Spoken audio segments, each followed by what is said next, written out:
Ulysses arrived at Snowman's location, but he failed to hit anything. It slid past, leaving behind a deep chasm. Behind it, fireballs exploded afterward, producing bursts one after another. Klein's somewhat stiff figure flashed about thanks to the fire. The King of the North didn't manage to open up a gap from him as the 5 meters was maintained. By the time Ulysses came to a stop, Klein, who was still invisible, suddenly sensed something amiss. A corresponding scene appeared in his mind. He lunged forward as he clung close to the ground and appeared underneath the frost dragon. Meanwhile, Ulysses' thick and powerful tail had swung over, lashing it towards the nearby Ciadas and Mobit. Whoosh! With a loud crack, Mobit was sent flying as he dodged the frost dragon's tail. As for Ciadas, she failed to keep up. Although she had the aid of the gales to retreat and reduce the force, she had been struck in the side. The strike shattered the thick illusory scales that surfaced over her body while her ribs fractured. She was also thrown out, but thanks to the wind, she didn't fall too hard onto the snow. If it were Mobit or Anderson, this strike would have instantly killed them. Thankfully, the storm pathway had the corresponding illusory scales to protect her. Furthermore, every sequence advancement brought about corresponding improvements. Ciadas was only heavily injured, but she didn't lose consciousness. She didn't even completely lose her mobility. At that moment, Ulysses' neck moved as it widened its mouth, spewing out a light blue beam of light. The beam of light swept past Snowman, freezing him into an ice sculpture. Edwina, Frunzier, and Anderson were blocked by the huge dragon's body. They couldn't help him in time with the use of their other Beyonder powers because of the distance. Bang!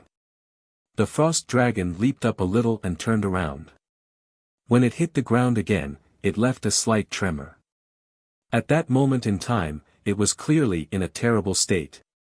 The crack on its right shoulder was abnormally nasty. Although the frozen light blue liquid barely stopped the wound from worsening, its corresponding claw was nearly maimed and could hardly be used. Many of the illusory scales on its body had shattered and abnormally dimmed. It was as though they had lost large amounts of vitality. Regardless, it had severely injured and restrained 3 of its opponents. The situation was much better than before, especially with Grosel being seriously injured. It was no longer caught up in battle and could now attack as it wished. Upon seeing this scene, Edwina's light blue eyes turned black again. Sticky vile thoughts slowly flowed. She suddenly clenched her right palm, causing Ulysses to raise its head in a roar. It was in excruciating pain as light blue liquid flowed from the corner of its eyes and mouth. At that moment, the only thought on the frost dragon's mind was to purge the emotional disturbance from its spirit body. Taking the opportunity, Edwina's eyes lit up and turned extremely pure. The light of dawn around her had quickly materialized into a sword. She wanted to play the role of a guardian to fend off the King of the North. She believed that Gehrman Sparrow definitely had his reasons for staying by Ulysses' side while being invisible. All he needed was time. At that moment, a figure enveloped in the original light of dawn had charged at the frost dragon. It was none other than the giant, Grosel. His chest had sunk in. His grayish-blue skin was pale, and the broadsword in his hand had web-like cracks. However, he still bravely faced his enemy. Grosel cleaved at his target like he was burning up his life, emitting light and warmth. Giants never retreat. Amidst his roar, Grosel parried the frost dragon's repeated blows, and he managed to dodge the ice-blue breath in time due to its maimed front claw. Imprison. Frunzier ran over and began to restrict the King of the North's actions. Edwina also worked in tandem with him. Once Ulysses' rage allowed it to escape the restraints, she triggered its emotions again, allowing the restriction to continue and prevent the charge from happening again. At this moment, Anderson switched between throwing burning white spears and fireballs. Again and again, he dealt severe damage to the frost dragon. After Mobit managed to catch his breath, he continued stealing its thoughts or powers, stopping the frost dragon's attacks. Ulysses attempted to spread its wings a second time. It flew into the air a second time, sending snow flying, but with Frunzier adding another flight restriction, it could only give up when it sensed the difficulty in doing so. Klein, who kept switching positions by its feet, gained a deeper control of its spirit-body threads. It had long reached the 20-second threshold, but he failed to achieve success. This was because the King of the North's spirituality was extremely potent. After a while, there was a clang. Grozel's broadsword was tainted by the frost dragon's breath as he was struck by its claw. The former shattered completely, turning into countless fragments as they flew everywhere. With sputtering sounds, the invisible walls in front of Grozel reached their limit as they let through several fragments that impaled his head and chest. Frunzier, who was similarly nearby, failed to dodge in time. The side of his armor collided with the fragments as his side was mangled. Giants never retreat. Grozel roared loudly once again. The light of dawn radiated from him once again as a sword made of pure light appeared in his palm. As the dark red blood on his face flowed, he parried the frost dragon's strike. At that moment, Klein was flicking the spirit-body threads before he finally saw the opportunity to achieve initial control. 3 seconds. 2 seconds. 1 second. Ulysson's actions instantly froze as all its joints seemed to grow rust. The frost dragon immediately became alert and sensed that the source of the danger came from beneath it. Seizing the moment before its thoughts came to a complete halt, it instantly made the decision to sit down. It wanted to quash the despicable fella. Suddenly, its mind went adrift, having forgotten what it wanted to do. And about 20 meters away, Mobed Zorost's knees buckled as he sat strangely on the snow. Klein took the opportunity to move his feet, walking to the side of the frost dragon's hind legs at a decent speed. His invisibility was beginning to wear off. After all, the mimicked ability definitely couldn't compare with the original. He extended his hands halfway as his spirituality jumped, his actions akin to controlling a huge puppet. Bang! Ulysson, whose thoughts were already slowing down, finally recalled what it wanted to do. Its hind legs slowly bent as its hefty figure smashed downwards, but all it did was send snow and dust flying. No. No good. Have to do that. Thoughts flashed through its mind sporadically as its heart suddenly contracted, condensing a terrifying light blue halo. This was the Beyonder power stemming from its life. It could create a cold hell. With this, Klein and company would completely freeze. If not for Snowman's experience and powers being capable of restraining that state, more than 1 or 2 Beyonders would have died. However, with it under Klein's control, everything Ulysson tried to do was clearly impeded. Edwina acutely noticed the source of danger which she previously had no idea about. Immediately, she clenched her right fist, detonating the frost dragon's strong emotions. The King of the North's figure trembled in slow motion as the light blue halo that it had just converged scattered out of control. It failed to interfere with its environment. The frost dragon's mouth slowly opened as it let out a stuttering cry. Ciadas stood up with great difficulty the moment she recovered a little. Upon seeing the situation, she immediately held back her pain and drew her bow. Her hair flared up again as heavy dark clouds appeared in midair once again. 2 different silver bolts of lightning added radiance to each other as they surged onto the bow, forming a terrifying arrow that swirled with a bolt of lightning. Ciadas's face twisted as she released the arrow. The silver bolt of lightning instantly penetrated Ulysson's chest with a whoosh, tearing open a ghastly wound. Flames spewed and lightning bolts sparked inside its wound, causing greater damage. At that moment, Anderson's eyes lit up. A blazing white flame enveloped his body as he transformed into a stream of light, accurately shooting straight for the wound. Pitch-black marks rapidly surfaced on the frost dragon's abdomen as though someone was scribbling over it. Ulysson's thoughts weren't as slow due to the intense stimulation. As it struggled to flap its wings, it soared up into the sky. Flying is prohibited here. Frunzier added more restrictions in a timely manner. Bang! King of the North fell to the ground again as its pitch-black marks on its abdomen tore open. Light blue blood and damaged organs spewed out like a waterfall. Anderson took the opportunity to jump away from the dragon's body.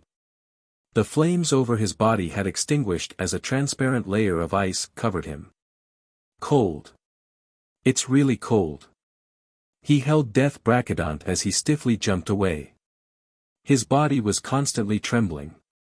Klein, who had nearly allowed the frost dragon to escape his binding, achieved initial control again. He made Ulysson's thoughts of making everyone present die with it slow down as it suffered from theft and explosions. Its long neck slowly looked up as it let out a slow whimper as its body collapsed bit by bit. During this process, Klein didn't attempt to stop Seata's and company's continued attacks. He knew very well that to turn the frost dragon into a marionette needed far more than 5 minutes. There were too many accidents that could happen in that span of time. Frunzier stood straight while panting. With the side of his body mangled, he pushed forward his swordless palm and declared in ancient Hermes, "Death." Ulysson's body trembled as it collapsed to the ground like a small mountain made of ice. Light blue light that was nearly white was released from its body as its flesh and body quickly disintegrated. Soon, the gigantic dragon corpse turned into a snow-laden heavy door that swung outwards. Without anyone mentioning it, all the Beyonders present knew that it was a door leading to the outside world. Finally. Finally. Success. Grosel laughed out loud as his voice grew softer. Thud. His nearly 4-meter-tall figure fell forward as he held himself up with a knee. Following that, the light of dawn around him scattered as his aura was almost immediately gone. Grosel. Seata's and company went over with great difficulty or great speed. Grosel looked around him slowly, clenching his fist as he gave a good-natured laugh. We succeeded. Giants never retreat. His head with the single vertical eye drooped down when his voice came to a halt. Chapter 702, Epilogue Translator, Atlas Studios Editor, Atlas Studios, Grosel. Frunzier, who was closest to the giant, rushed to Grosel and caught him. Then, he slowly released his grip and stood up, as though he had just experienced a confusing dream. Seata's tore out of Mobit's arms, and ignoring the pain all over her body, she ran to Grosel's side with the aid of the wind. She bent down and carefully observed for a moment. Then, she nudged the giant and hysterically shouted, "Wake up! Wake up! It's time for us to leave." Her voice softened into silence. Mobit stood by the side, seeing the giant unable to maintain his body as it wavered. Finally, it fell to the ground with a thud. He fell silent for a few seconds before exhaling. At that moment, Anderson and Edwina had already run to Snowman. One used a flame, while the other mimicked holy light to quickly defrost him. As Klein was nearby, he directly arrived by Grosel's side. His spirit body thread's vision told him that the giant was dead. Only his spirit lingered, but it was beginning to scatter. This made his damage transfer powers completely useless. From the moment Grosel ignited the light of dawn and engaged the frost dragon in a second battle, he must have prepared himself for death. Klein fell silent. Mobit glanced at him and said with a rueful smile, "To be frank, I've not seen many giants. Most of my impression of them had come from books, teachers, and parents. I always thought that this race was cruel and violent, unintelligent creatures who were closer to monsters. However, Grosel wasn't like that. He was frank, honest, and optimistic. Although he might appear rather silly, he knew better than anyone what was right and wrong. He told me that this was because he wasn't one of those ancient giants. He wasn't even a second or third generation giant. The cruel and violent giants similarly had the ability to reproduce and give birth. As for their descendants, there would be more rational ones appearing from time to time. These descendants would reproduce and have more descendants, allowing the entire giant race to escape from the confines of being monsters. I don't know if I should believe him, but his existence has proven the possibility. As Mobit said that, he suddenly paused as though immersed in his memories. At that moment, Edwina and Anderson helped Snowman, whose body was still a little stiff, walk over. The ascetic struggled as he walked to Grozel's side. Looking at the tightly closed single eye, Snowman gestured the sign of the cross on his chest. He half closed his eyes as he whispered a prayer, "Father of all things, the great source of everything, here lies an honest and pure soul. May he enter your kingdom and receive eternal redemption." Ciadas opened her mouth as though she wanted to say that Grozel's faith was in giant King Ormer, but she ultimately chose to keep silent. She watched in silence as Snowman completed the prayer. "We have to leave as quickly as possible. No one knows how long this door will remain open," the elvish songster said as she surveyed the surroundings. Her sorrow and pain left her rather quick-tempered. She looked down at the giant and added in a heavy voice, "We can't let Grozel's soul dissipate in this illusory world. We have to bring him back to reality." "All right," Mobit immediately agreed. Klein and company didn't object either. Edwina turned her head and shouted at the mountain cave of ice and snow. "Danitz, you can come out now." At that moment, Ciadas's eyes darted around as though she had recalled something. She turned her head and said to Klein, "Do you have a pen and paper?" "Yes." Klein took out the fountain pen and notes he brought around with him. This was a professional trait of being a seer. Ciadas received it and began scribbling on it. She didn't stop, even when Danitz ran out of the cave. Danitz kept silent. He was also in low spirits as well, lacking the joy and excitement he should have with the pending departure from this book world. Finally, Ciadas stopped writing and handed the paper and pen to Klein. "The formula you wanted. Aren't we completing the trade only after leaving?" Klein mumbled silently in puzzlement. He received the pen and the ocean songster potion formula. As though sensing his puzzlement, Ciadas turned her head and looked at Grozel. She said with a heavy voice, "We are now companions. So you can give me the potion formula directly?" Klein put the items away and nodded indiscernibly. "I'll give you the wine cup after we leave." Ciadas didn't respond. Instead, she nudged Mobit. "Bring Grozel along." Mobit looked down at his body, which wasn't too muscular, and his sharp, curvy leather boots. He gave a bitter smile of helplessness and walked to Grozel's thigh. Frunzier silently followed as he bent down to embrace the giant's left shoulder. Anderson looked around and sked. "All of you are injured or weak. Let me do it." He then lifted up Grozel's other shoulder. Klein was just about to help with the other thigh when Danitz rushed over to take the spot. Upon seeing this, he stopped in his tracks. He then watched Anderson and company lift Grozel as they walked towards the illusory snow-laden door. Klein, Edwina, Ciadas, who stumbled as she walked, and Snowman silently followed beside them before they arrived at the exit formed from Ulysson's corpse. At that moment, Klein surveyed the area and discovered that the light blue blood that flowed out from the King of the North had vanished. It was as though it had never existed. Indeed, it's a conjured monster that's almost real. Klein walked behind as he watched Edwina take a few steps forward as she bent her back, placing her palms on the door. Then, Vice Admiral Iceberg exerted her strength and pushed open the snow-laden door. Silently, everyone saw everything disappear after turning illusory then transparent. Rows of brownish-yellow bookshelves quickly appeared before their eyes, along with the orange-yellow sun which had just set below the horizon, and a desk with a fountain pen, ink bottle, and paper. This was Vice Admiral Iceberg Edwina's cabin. Klein quickly placed the middle of the table in his sights. Sitting on it was a book filled with yellowish-brown goatskin. The book flipped to the end as a result of a formless wind. Klein and company then saw the epilogue. With the help of the crazy adventurer and the strongest adventurer, Grozel fulfilled his promise. He led his teammates and slayed the King of the North, but he also ended up sleeping forever in the Nation of Frost. It didn't even give our ending. Ciadas, where do you plan on heading to next? Mobit released Grozel's thigh as he turned his head to ask the elvish songster. Ciadas's eyes seemed to glaze over for a few seconds before she firmly said, "Seek out my race."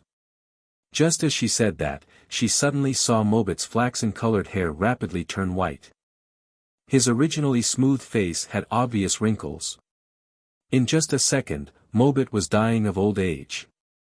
Ciadas's heart tightened.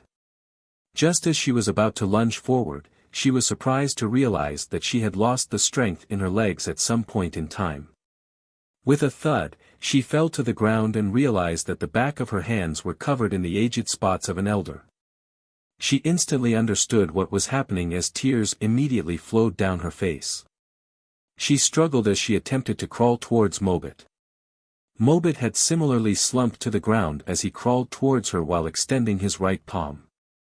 Ciadas reached out her right palm and grabbed the wrinkled and thin hand. They raised their heads with great difficulty as their pupils reflected one another. The corners of their mouths curled up simultaneously before loosening weakly. Their eyelids drooped down and blocked out the light. Klein, Edwina, Anderson, and Danitz failed to react in time to such changes.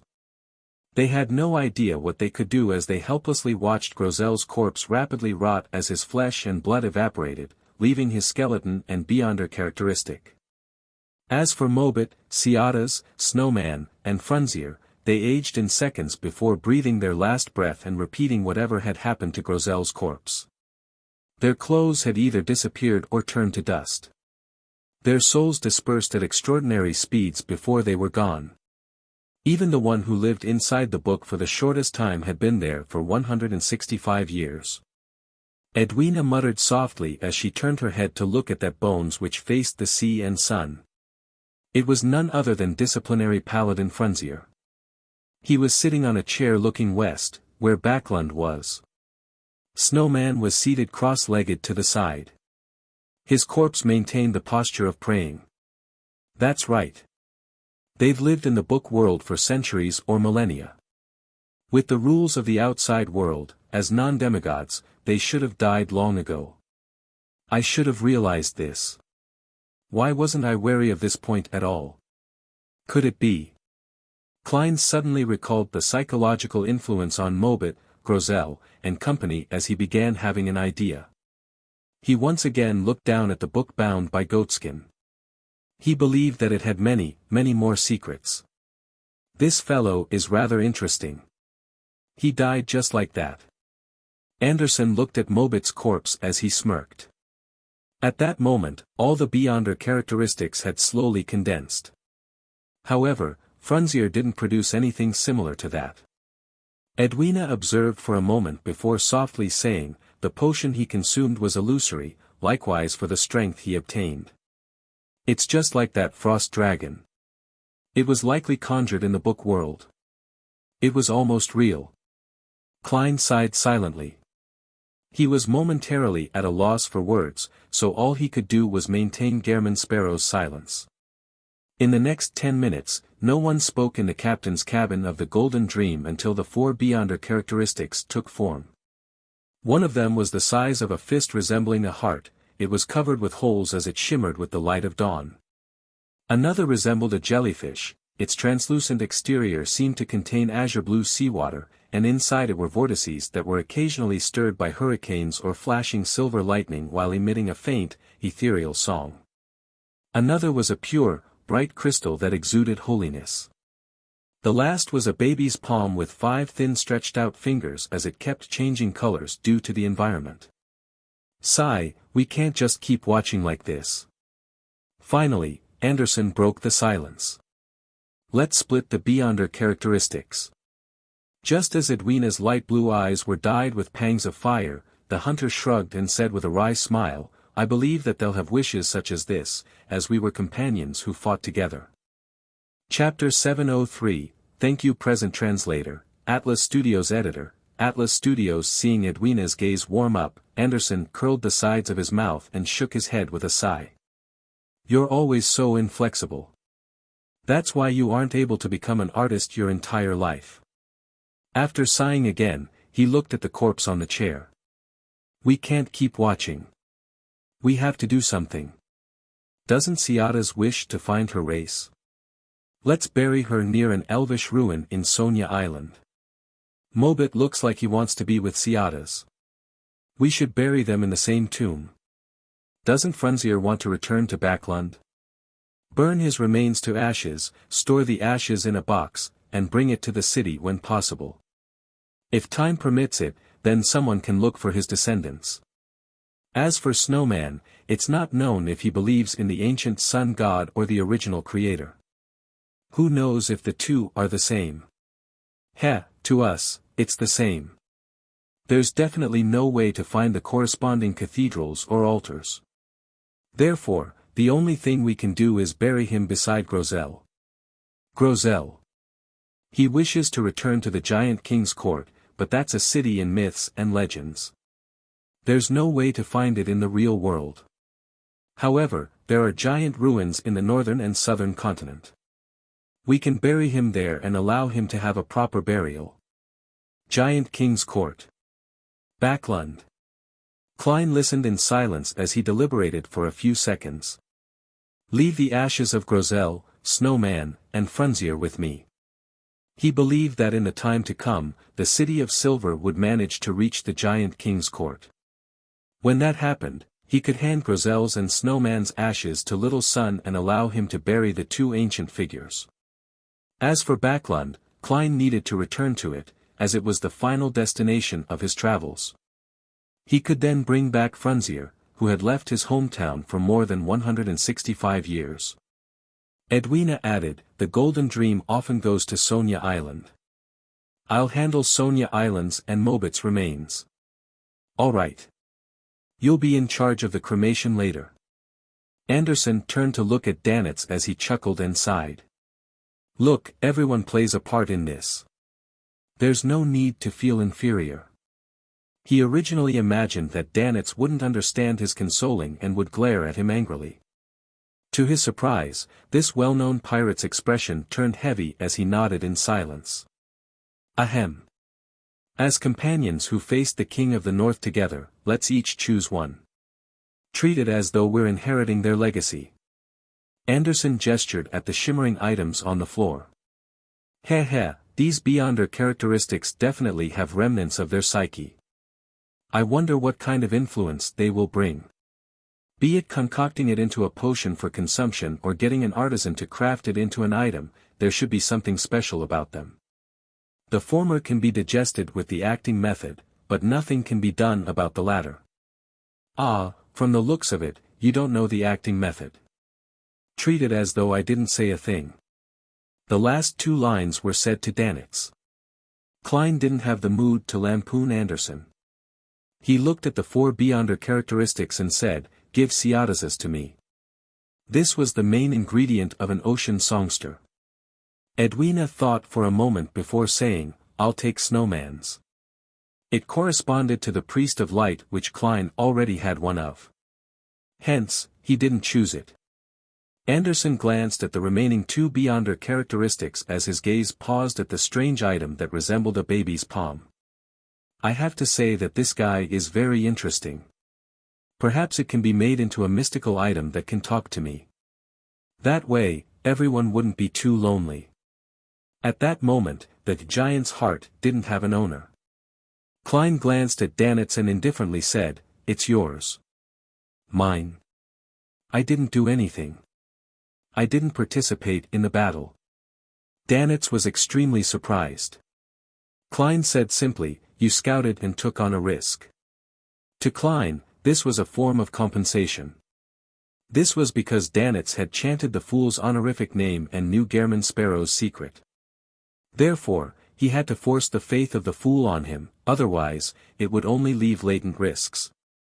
Although this was a risk which Danitz was willing to take, Klein still wished to compensate him.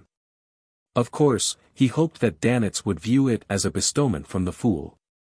And regardless of exchanging Grozel's Beyonder characteristic for money, using it to purchase the corresponding formula and ingredients, or making it into a defensive mystical item, all of them would be very useful for Danitz.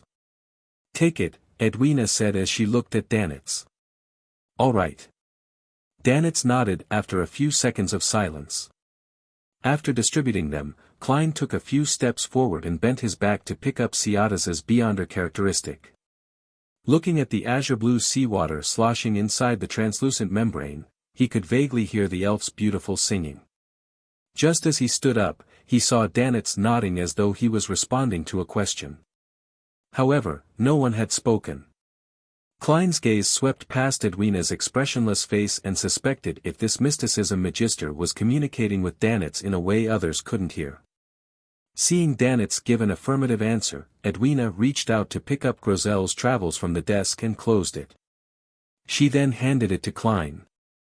This is a token of my gratitude. Without me, all of you would have defeated the Frost Dragon. Klein didn't reach out his hand as he looked at the book comprised of yellowish-brown goatskin. No, we definitely would have died. We had no way to defend against the King of the North's final frenzy. Besides, you were taking a huge risk entering the book. Edwina was like a teacher, explaining to him the reasons in a serious manner. My only request is that you will tell me the answers if you figure out its origins and principles.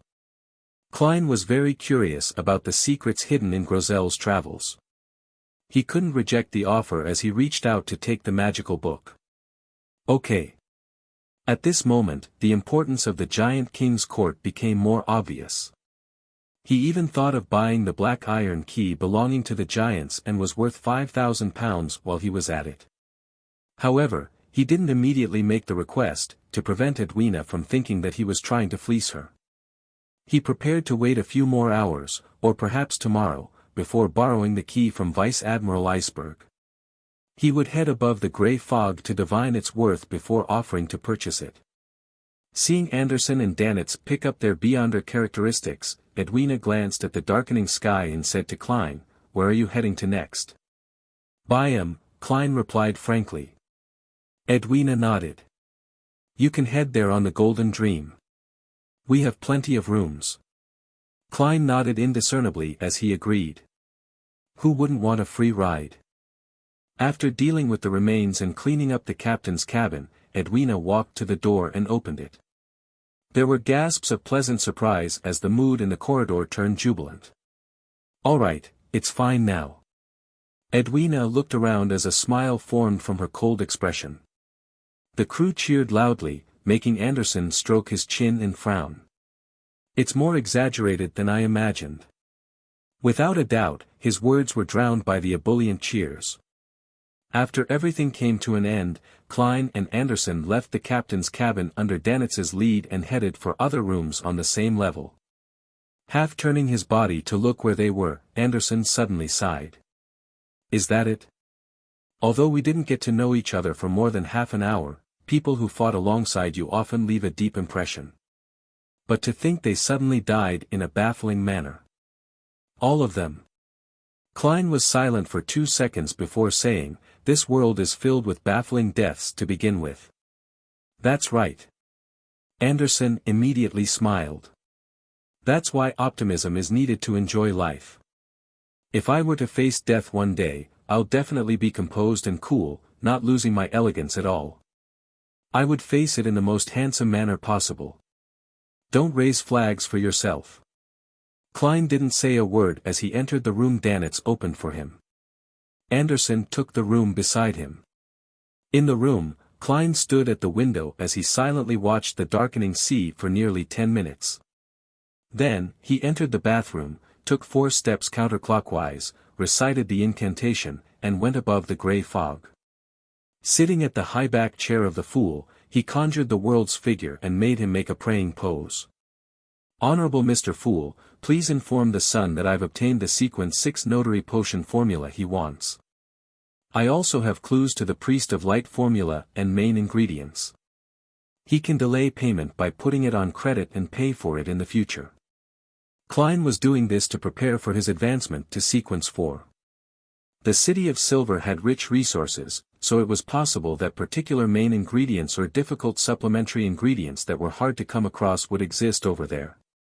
Therefore, with him in no rush to get anything, he planned on letting Little Sun owe him. The reason why he didn't say that he had obtained the main ingredients and potion formula for Priest of Light, was because he felt that it was too exaggerated. He planned on telling him once little son was more or less done digesting the potion. After checking the conjured scene twice, he transmitted it into the crimson star representing the sun as a stream of light. Afternoon town. Having just finished patrolling the periphery of the newly established camp, Derek's vision suddenly blurred, and he saw an endless gray fog and an indistinct figure praying inside a dark red glow. Immediately following that, he heard the world's voice and learned that his notary potion formula had been acquired. Mr. World's efficiency is really high. It's the exact number of days that he promised. Furthermore, he even got clues to the Priest of Light potion formula and main ingredients. Derek felt joy after a moment of alarm. He couldn't help but admire the world, wishing that he would possess similar strength and styles in the future.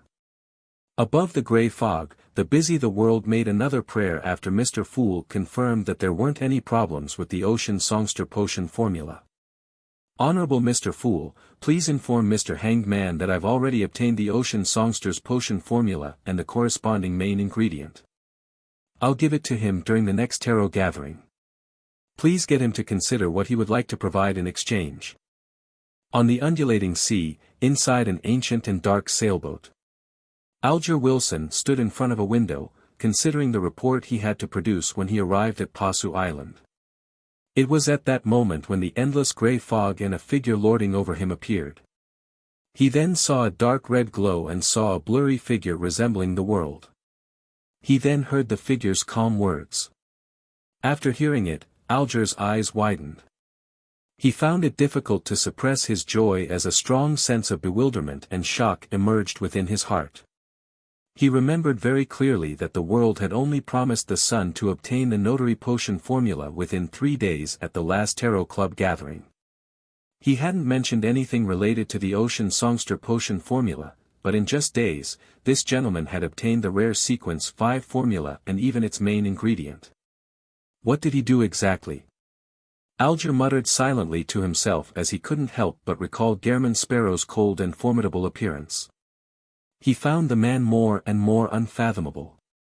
Is this the advantage of being a blessed? Yes, I just received the news yesterday that Gairman Sparrow boarded the Future last week in Nas. On the one hand, it proves that Admiral of Stars is indeed the hermit, and on the other hand, it means that what the world did last week was extremely important. For example, entering those dangerous waters in the Eastern Front to obtain something. Therefore, he had no choice but to seek the hermit's help. As such, he advanced and became a Sequence 5 powerhouse.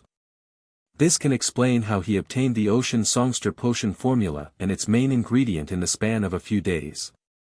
But what did he do exactly? Don't tell me that he killed someone from the middle upper echelons of the church. Alger couldn't help but frown. He quickly calmed his heart as he focused on another matter. Although instantly obtaining the formula and main ingredient delighted and excited him, making him feel that becoming a Tarot Club member was a turning point in his life, he still needed to pay for it. What can I give the world? Alger fell into deep thought, depressed to realize that he didn't have any items or money of equal value. He subconsciously paced about his window. Above the gray fog, the busy world vanished as Klein cast his eyes on Grozel's travels which he had brought above the gray fog. This book comprised of yellowish-brown goatskin was silently placed on the long bronze table. It didn't appear special in any way, appearing so ordinary that only history fans would notice it. Klein conjured a pen and paper as he cautiously wrote the first divination statement, "This is the spectator pathway's uniqueness." He was most worried about this point, as it meant that he couldn't seal the book above the gray fog. It might bring about unexpected accidents, but carrying it with him made it possible for him to be sucked into the book at any time. That would be very problematic. He undid the spirit pendulum on his left wrist, composed himself, and attempted a divination. When he opened his eyes, the topaz pendant was spinning counterclockwise. It meant a negative result. From the looks of it, this strange book isn't the spectator pathway's uniqueness. Then, there's no need to be too afraid. Klein thought for a few seconds before divining if Grozel's travels was the corresponding item of the Spectator Pathways sequence 1 or 2.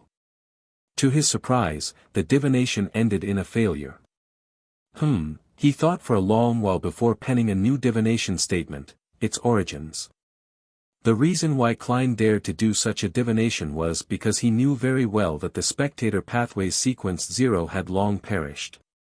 There was a high chance that the uniqueness was in the hands of the Twilight Hermit Order. Therefore, the chances of him having to face a real god was negligible. Putting down the pen and holding the paper and book, Klein leaned back into the chair and recited the divination statement as he entered a dream with cogitation. The gray, hazy world cracked open as the sky turned extremely dark. It was as though strong winds were stirring the dark clouds. In this dark environment, a sliver of light appeared first along the horizon as it grew bigger and clearer. It was a floating continent. It was a huge continent that could hold several cities. The continent's periphery was grayish-white in color. Huge boulders revealed their outlines, and above them, there were dozens of erect 100-meter-tall stone columns. They either stood independently or propped up magnificent ancient palaces. Dragons of different colors, grayish-white, scarlet-red, yellowish-bronze, as well as some made of ice, were flying over the continent in the one-of-kind city. At times, they would land on a stone column to rest as they overlooked the land. At other times, they would enter the opulent palace and vanish from Klein's sight. Among them, the smallest one was about the size of King of the North Ulyssen. The biggest spanned 100 meters. The scene quickly zoomed in as a palace with a height of over 200 meters occupied Klein's vision. Its interior had stone columns erected, propping up a dome. The space was so large that it allowed any dragon to move freely within. The camera kept moving inward, and soon, Klein saw a book made of yellowish-brown goatskin. Its cover was blank as it floated in midair. Compared to its surroundings, it was amazingly small. Right behind the book, a large shadow appeared. Just as the shadow's silhouette was outlined, Klein felt his thoughts instantly explode. His eyes spewed out with blood as his ears were left with 2 black holes. His mouth and nostrils had white matter stained with blood spew out from them. The mysterious space above the gray fog gently trembled as it pacified everything. Klein quickly recovered as he gritted his teeth and rubbed his head. It hurts. It freaking hurts. It's in no way inferior to the eternal blazing Sunday. I didn't even discern his looks or gain any knowledge, was he dragon of imagination Inkwelt? According to Little Sun's information, he had perished at the end of the second epoch. After so many epochs, spanning 2 to 3 millennia, just prying into the mystery was enough to put me in such a sorry state. If not for the gray fog's screening and assistance, I would have died immediately. This mark is way too powerful, isn't it? There's no way of comparing them. Its damage is inferior to the previous encounter with the eternal blazing sun, but one had died long ago, while the other is still alive. It just begs the question if the ancient gods are stronger than the real gods of the present day. Using nearly a minute to recover from the pain, Klein recast his gaze on Grozel's travels. He tapped the model table's edge and muttered silently, "This book's author is Dragon of Imagination Inkwelt. A book written by an ancient god, a storybook that can automatically deduce the ending. What is his goal?" When this book was formed, the Dragon of Imagination likely hadn't encountered the ancient sun god and was fine. After all, it would take some time to go from the City of Miracles, Liveseed, to the Giant King's Court. And before Grozel was swallowed by the book, the Giant King's Court was clearly still in existence. Just a prank? A toy used to kill his boredom? Or could it be that the Dragon of Imagination had foreseen some of the future? He specially created this book to leave behind a chance for himself or the dragons to resurrect. However, he underestimated the ancient sun god's might, and he completely perished. It made the book unusable for millennia, so all it could do was naturally absorb characters into it to play out a story. Klein made some guesses, but he wasn't able to verify them. After some consideration, he thought of finding a chance to enter the book in search for clues. In the future, I can enter as a spirit body above the gray fog. Once I encounter any trouble, I'll immediately return. Yes, I'll make the attempt after I'm no longer with Edwina and Anderson. I have to be careful and cautious. Klein nodded as he divined if leaving Grozel's travels above the gray fog would bring undesirable changes to the mysterious space, but he was met with failure again. As for the reason, he actually knew why. This was a place that transcended the spirit world. Divining about matters involving this area naturally failed if attempts were made to obtain revelations from the spirit world. After deciding to frequently come above the gray fog to take a look so as to prevent any accidents, Klein threw Grozel's travels into the junk pile. He then waved his hand, summoning a golden wine cup that had been partially flattened. The cup had complicated patterns engraved on it, with the elvish phrases, Calamity, and Kohinum. Apart from that, there wasn't anything special. With it in hand, Klein silently rubbed it for a few seconds. Knock, knock, knock. Klein politely knocked on the door to the captain's cabin. Is there something? Edwina, who had let down her hair, looked at Gehrman Sparrow and asked. Klein handed over the elf queen's golden wine cup. Put this in Siadas's tomb. All right. Edwina fell silent for 2 seconds before nodding and receiving it. She habitually studied the engravings and symbols on the cup before withdrawing her gaze in embarrassment.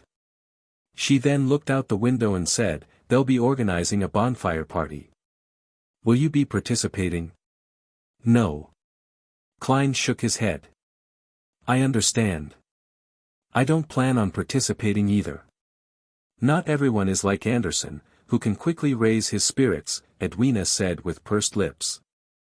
"Actually, it's not necessarily a bad thing." Klein was momentarily at a loss for a response. And apart from giving lessons, Edwina wasn't good at socializing. Immediately, the two of them fell silent. About 10 seconds later, Klein silently inhaled and broke the silence. "Are you selling that key that originates from the giants?" "Yes." Edwina thought about it before glancing at her collector's room. She added, "I can lend it to you for studying. You can decide whether to buy it before leaving the ship." You didn't even need me to mention it. I was still a little embarrassed to raise the subject. Klein secretly heaved a sigh of relief. After considering Gehrman Sparrow's persona, he calmly said, "I do not take advantage of others." Just as he said that, he felt a little regretful. He was afraid that Vice Admiral Iceberg would really change her mind. Edwina's light blue eyes moved slightly as she said, "The only condition is that you have to tell me the answer to anything you figure out." Phew. Klein didn't harp on the issue as he nodded. "Okay." About a minute later, he carried an iron black key the size of a heptachord.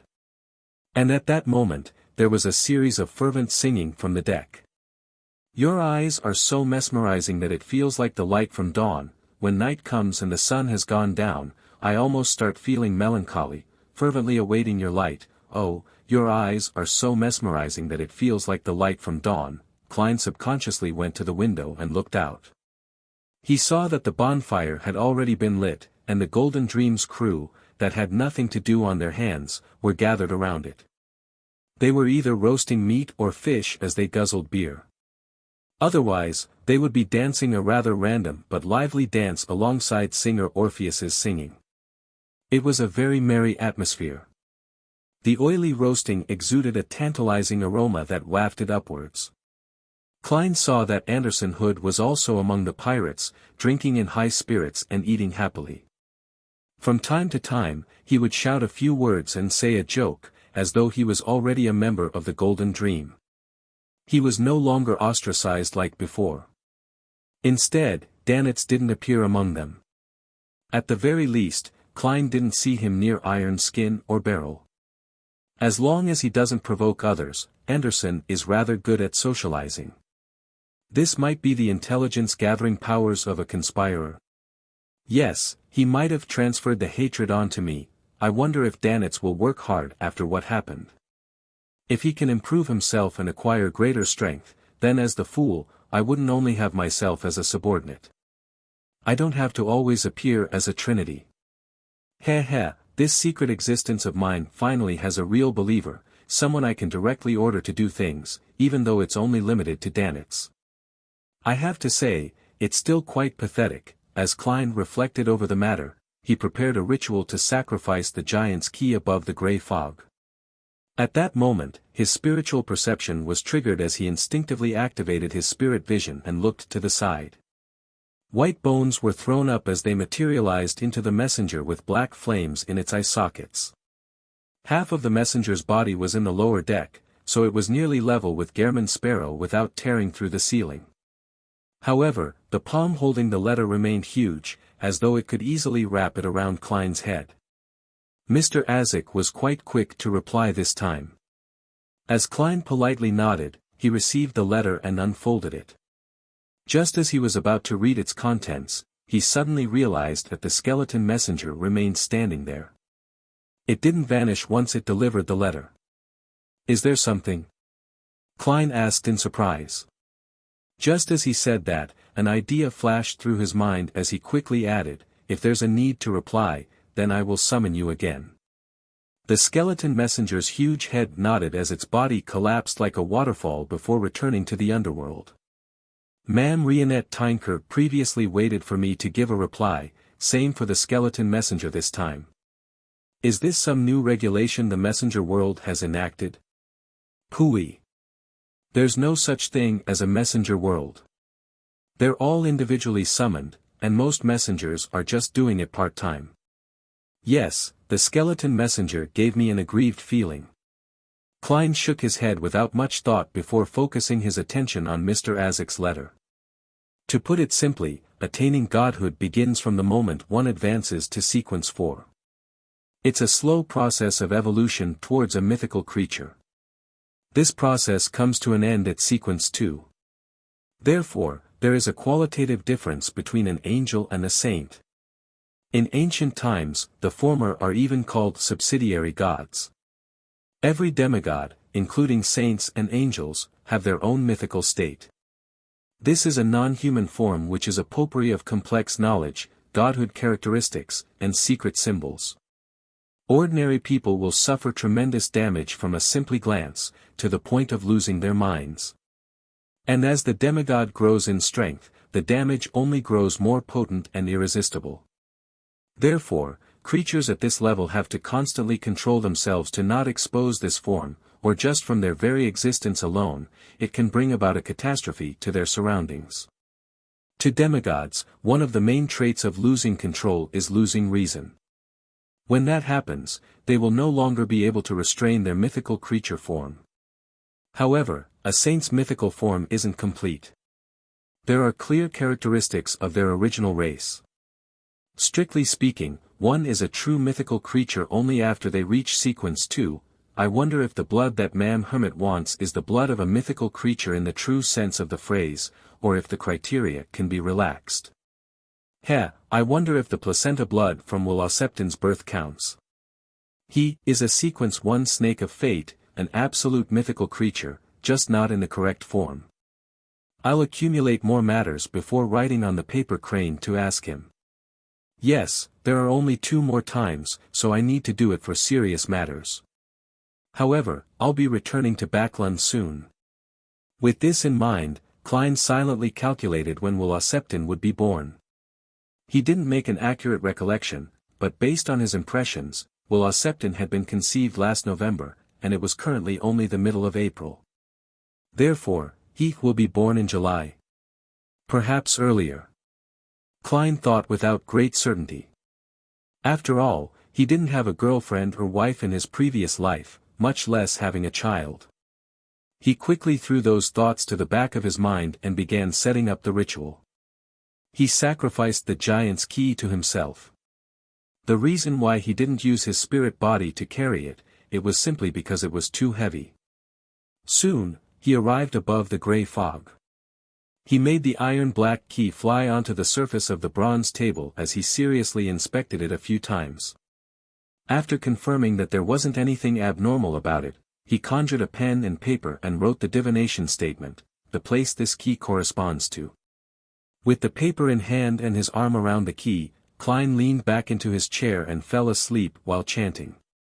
This time, the gray, hazy world first presented a distorted translucent screen. As the scene zoomed in, he immediately appeared before a 10-meter-tall door. The door was mainly blue in color and on its sides were various engraved symbols, labels, and patterns. They were stately and mysterious. The light of dusk shone over faintly, dyeing the door with a clear sense of decline. It was like the daylight was gone for the world, with only eternal darkness replacing it. Right on the heels of that, Klein noticed that the opening in the door's left side, at a height of 3 to 4 meters, there was a pitch-black socket which was equivalent to an adult's fist. The scene quickly shattered as Klein opened his eyes. A door similar to the black cloisters but of a different color. The light of dusk. My interpretation is that it represents a particular door of the giant king's court. Yes, the first distorted translucent screen should be the barrier between the forsaken land of the gods and the outside world. Therefore, without the gray mist eliminating interference, there's no way to see the scene via divination. Klein tapped on the edge of the model table as he made judgment. He had already decided to buy the giant's key.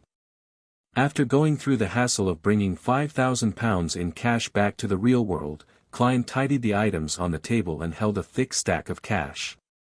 He left his room once again and walked to the captain's cabin. As a desire apostle, Curtius's bounty is equivalent to a key and £1,000. Klein glanced at the cash in his hand as he knocked on Vice Admiral Iceberg's door again.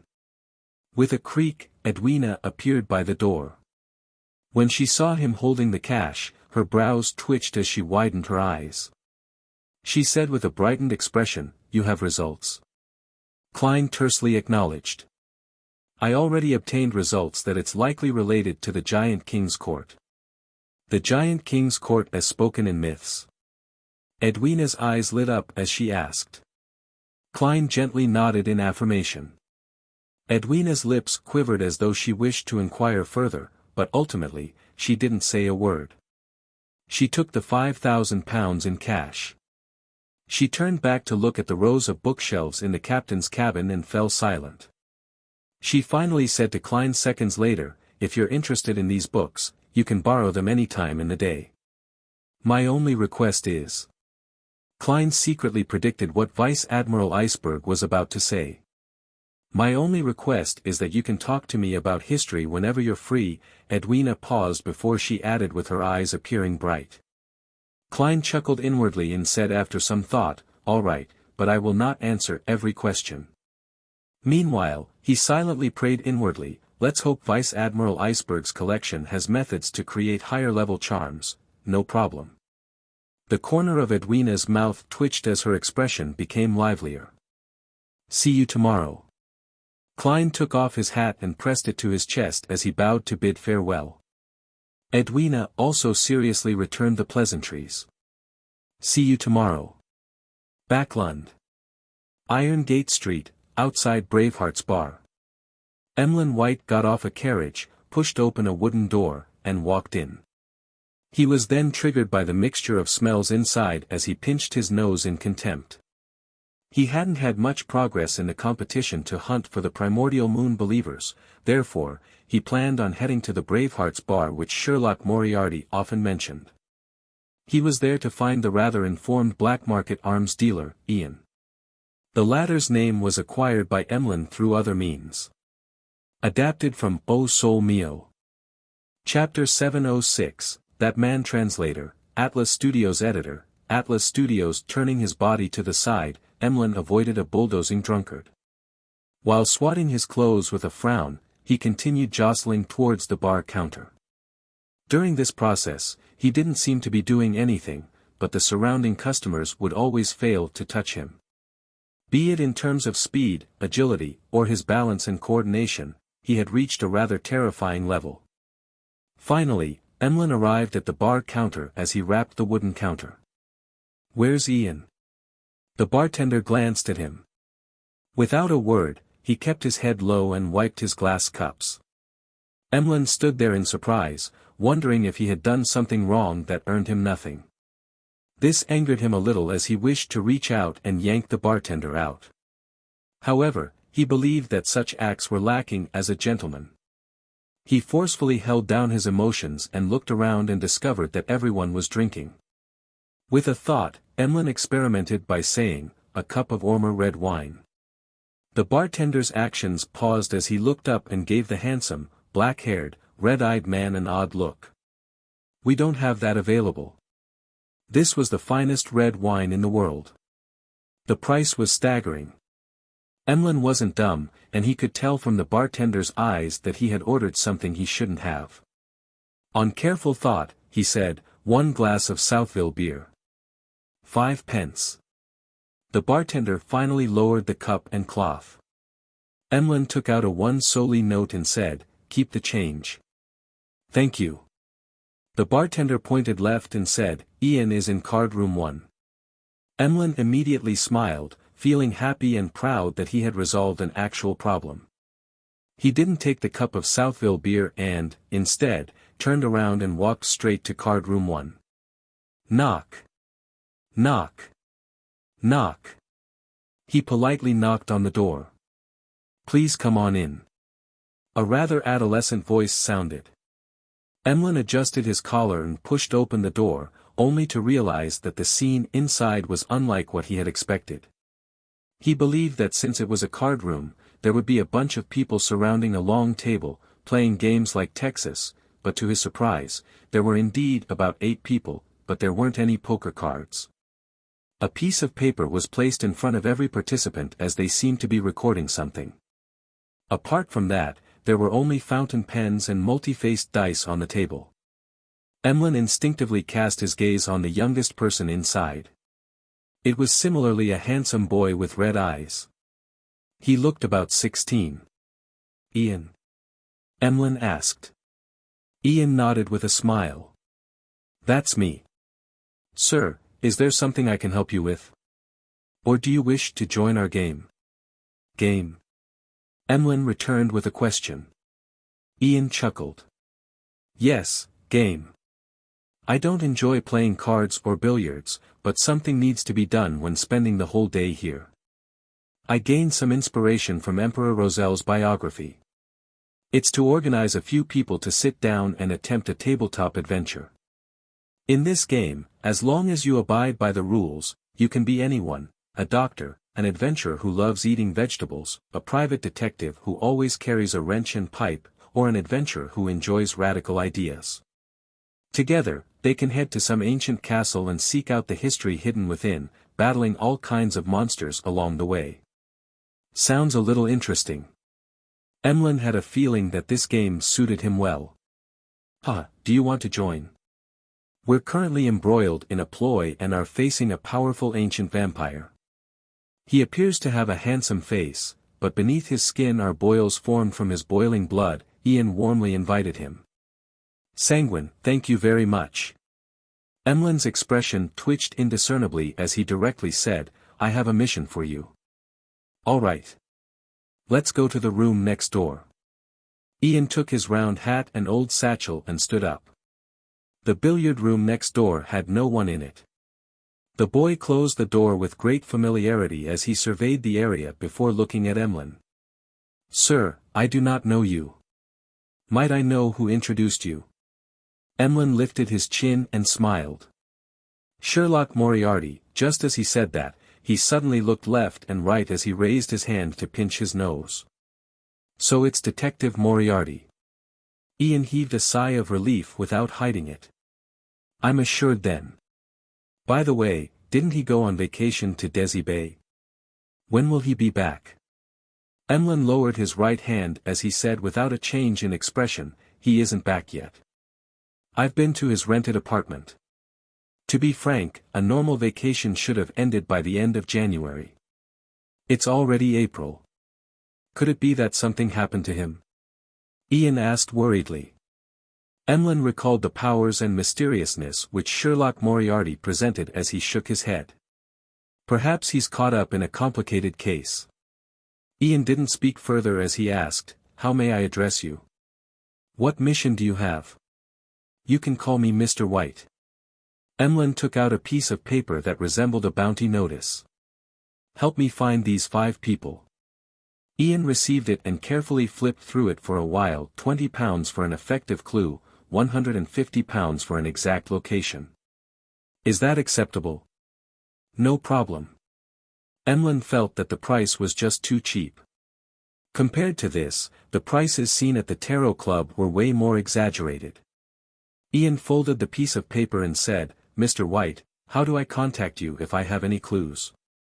"South of the bridge, Harvest Church." Emlyn had already thought of the answer. Upon hearing that, Ian gave him an odd look. "You're a believer of Mother Earth? That's rare in Backland." "I'm not." Emlyn firmly shook his head. "I'm only doing volunteer work over there." Without waiting for Ian to speak, he asked, "How did you inherit those red eyes?" This was something he had wished to ask when he first saw Ian. This was because red eyes were a trademark characteristic of Sanguine in ancient times. However, there was a long period of time when humans and Sanguine copulated in the Fourth Epoch. They were all residents of an empire, hence, with the widespread fellowship, many descendants were produced. There was an increasing number of red-eyed mixed bloods as they passed down their genes, becoming an uncommon eye color for humans. To put it simply, every red-eyed human had a Sanguine ancestor. Ian replied in surprise, "My father. I've no idea how much further up the family tree, as I was a vagabond. From the looks of it, he isn't connected to the Sanguine." Emlyn handed over a £20 deposit, feeling somewhat disappointed before turning to leave the billiard room. After he left, Ian didn't immediately return to the card room. Instead, he closed the door and said into the air, "Detective Moriarty hasn't returned to Backland. I'm a little worried about him." A figure suddenly appeared in the billiard room. She had a pale face with exquisite features while wearing a black bonnet. Dressed in a black Gothic regal dress, she was none other than Wraith Sharon. "He's doing fine," Sharon replied without any perturbation in her tone. Her figure dematerialized before vanishing. "You always says the same thing. Don't tell me that you've always been in contact with Detective Moriarty." Ian mumbled softly as he picked up a newspaper in the corner of the billiard room. Placed on it was the Tussock Times, and beneath it was News at Sea.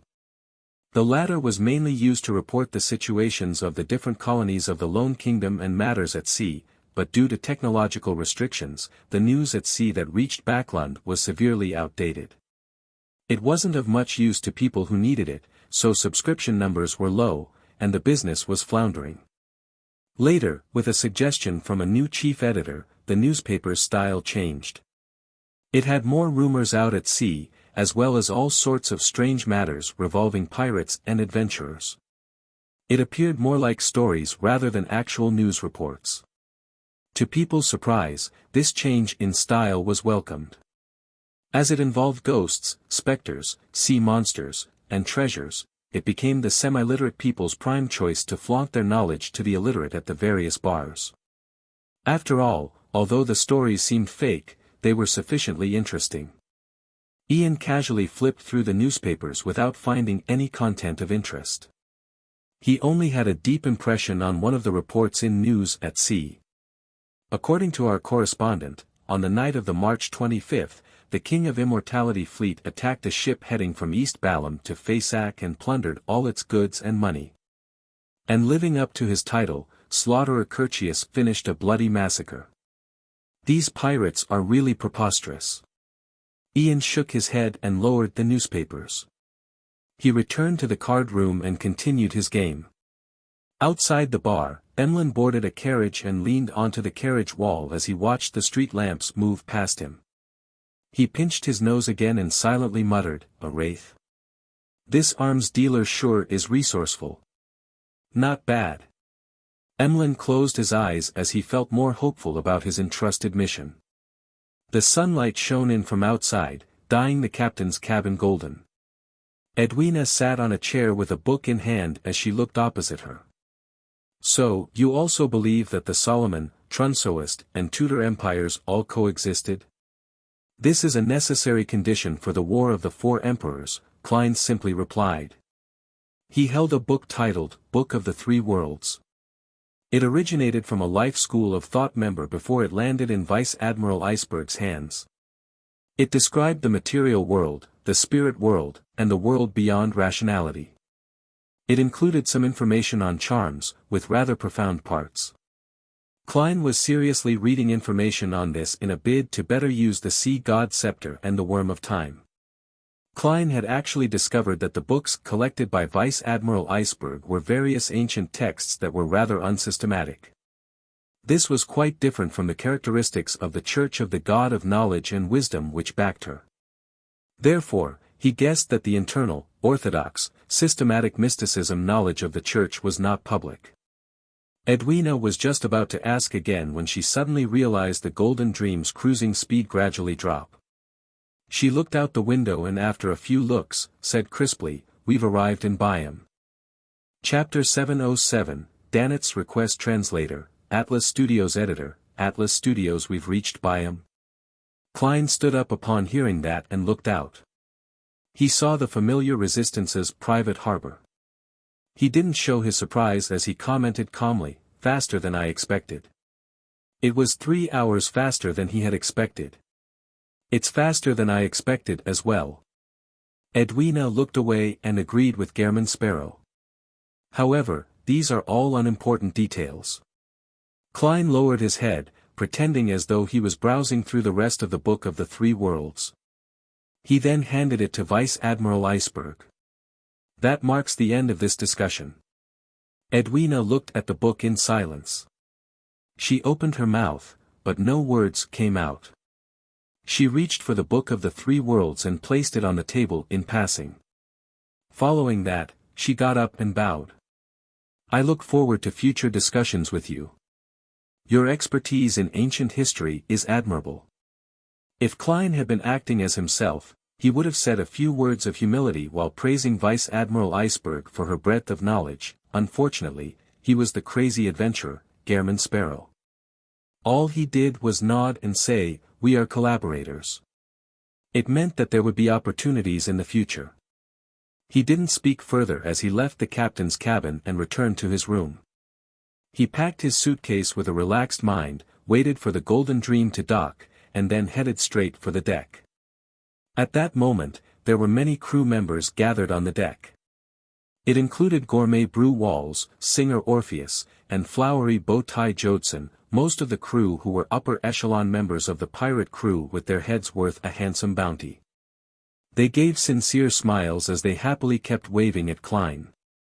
Among them, Beryl and Iron Skin were filled with excitement as they belted out a song for their departing guest. "When did I have such a good relationship with them?" Klein lampooned as he walked past the pirates until he arrived at the gangway.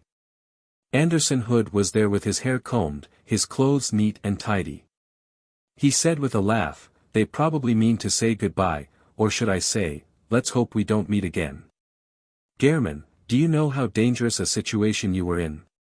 You nearly became the public enemy of every crew member. They were so eager to steer the Golden Dream to Byam in 5 minutes." Klein was just about to answer when he saw Danitz jog over with a black cloak draped over him. "This fellow has really resolved himself to do better, and he plans to leave the Golden Dream to go at it alone. This is a little incompatible with my plans. Only by being around Vice Admiral Iceberg and the Church of the God of Knowledge and Wisdom would his value as a believer of the Fool be accentuated. However, it doesn't matter. If Danitz can grow stronger, it will be even more meaningful." Klein habitually measured the pros and cons before ignoring his other thoughts. He looked at Danitz in silence and waited for him to speak. Danitz opened his mouth with a serious expression, but nothing came out of it. All he did was give a hollow chuckle and say to Anderson, "Do you have the potion formula for Conspirer?" "Yes," Anderson said with a chuckle. "But I have no plans on selling it to you. Dannett's expression darkened as Anderson continued, unfazed, "What's the point of obtaining the Conspirer potion formula now? Any attempts to advance now will only result in failure. Pal, it's best you redo your acting as a hunter, followed by a provoker, and then a pyromaniac. Heh, it's best that you get an artisan to make that giant's heart into a defensive mystical item. Otherwise, I'm afraid you would be killed by others when the time comes. After you're sure about your chances, get the Conspirer potion formula from your captain. She has it.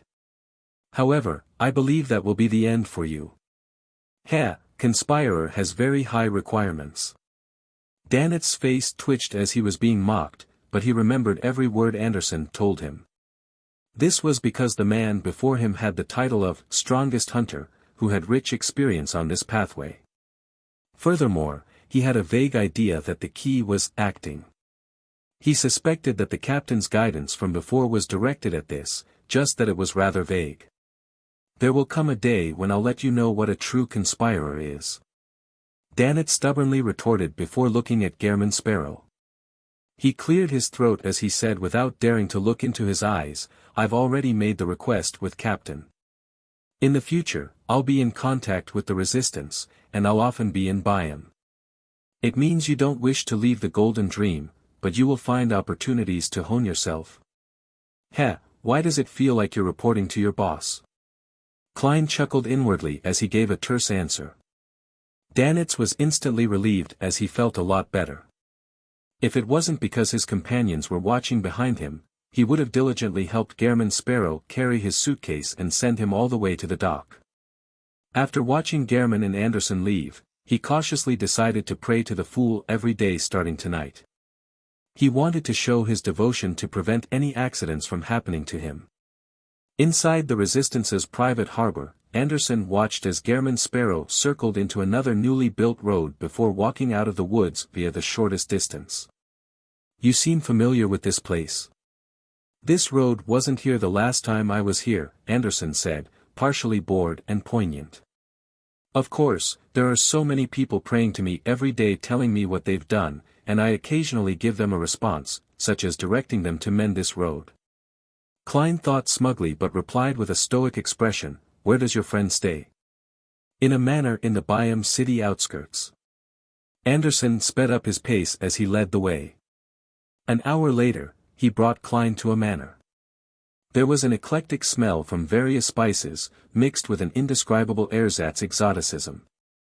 After informing the gatekeeper of their intentions, the two didn't wait long before they saw a man of medium-sized build of less than 1.75 meters walk over. By his side were his butler and valet. The man's skin was somewhat sallow, with quite a tan. His contours were gentle, but his eye sockets were much more recessed than most Loanese. To Klein, he could basically determine the man's background. He was a Highlander from the Feynapotter kingdom. The man was already a little plump, with a rotund, amiable face. He immediately laughed when he saw the Strongest Hunter. "Anderson, you aren't dead yet?" "I'm waiting to attend your funeral," Anderson replied without standing on ceremony. He then turned sideways to Klein. "Ukva Connor Chris, the doctor of my former team." He didn't introduce Gehrman Sparrow to Ukva and said with a grin, "I've brought you business." Ukva instantly understood Anderson and didn't ask in front of his butler and valet. He led the duo towards the main building in the manor. Along the way, Klein saw buildings like windmills, bakery, brewery, and militia training grounds. The entire manor appeared like a miniaturized kingdom. Apart from the lack of a blacksmith, it was completely self-sufficient. Most iron products were cheaper buying them from the city than personally making them. This is the pastoral lifestyle. Klein sighed silently as he followed Ukva into the house and to his study. Ukva didn't call the mistress of the house over, nor did he carry his child to meet Anderson and Klein. Clearly, he didn't wish for them to have any contact with the mysterious world. Hence, after he closed the door, he went straight to the point. "What's the business? Didn't you wish to sell that revolver?" "He has intentions on buying it." Anderson pointed at Klein. Gehrman Sparrow. Gehrman Sparrow. The powerful adventurer who easily hunted Wormtongue Mither? Ukva said in surprise, but he didn't show any fear.